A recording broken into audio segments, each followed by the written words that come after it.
gavumenti okwewola ensimbi eziwera ddala obukadde bwa $600 n'ekigendererwa ekyokukola enguudo z'omu Kampala n'emiriraano sako obutale kw'ossa n'emyala.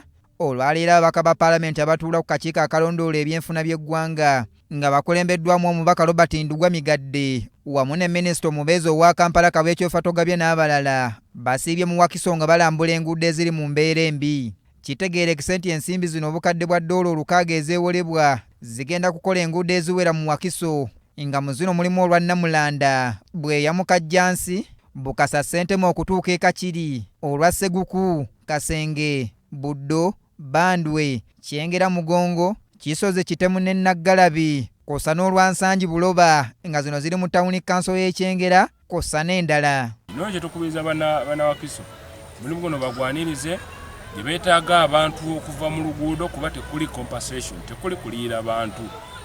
Enguudo zigenda okukolebwa zeezo already ezibaddewo. Tukola enteekateeka nga tutunulidde enguudo ezikwatagana ne Wakiso naye nga ziyambako okufulumya mu Kampala abantu.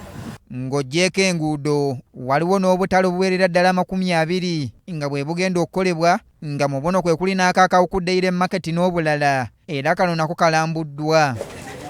Abasuubuzi abakolera mu katale kano balaze essanyu olw'okubategeeza nga gavumenti bw'egenda okukola akatale kano era ne basaba okwanguyizaako ku mulimu guno. Emyala gye tulimu singa banaagituzimbira tujja kusanyuka. Tujja kusanyuka okulaba nga bakalongooseza kuba tubadde tukolera mu mbeera mbi.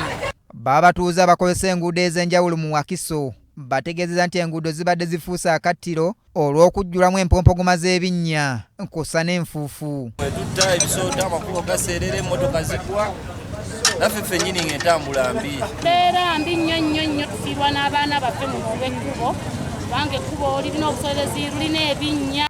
Ababaka abeetabye mu kulambula kuno nga bakulembeddwamu omubaka omukyalo wa disitulikiti y'e Wakiso Robert Narwima, ow'e Municipality Wakayima Musoke n'abalala bategeezeza nti enguudo z'omu Wakiso mbi nnyo ddala era nga zeetaaga okukolebwa mu bwangu. Bwe tuba nga Bannawakiso naffe tulina ke tutandise okulengera nti kagenda kujja kayambeko mu by'enguudo tukasanyukira n'emikono ebiri.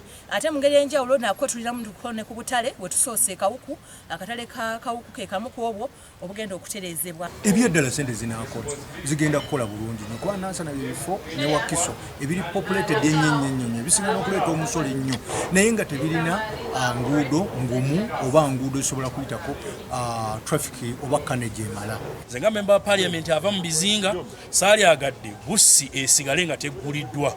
Era parliament nga tenda bakumaliriza byalooni eno bannange basituke bagende bayite ku kidyeri ekyo ganyegenya. Tuwadde essuubi bagenda kutukolerako ku ekyo abantu baffe ku kitundu kye babadde batubuuza. Shafiki Galiwango, BBS Telefina, ageesigika.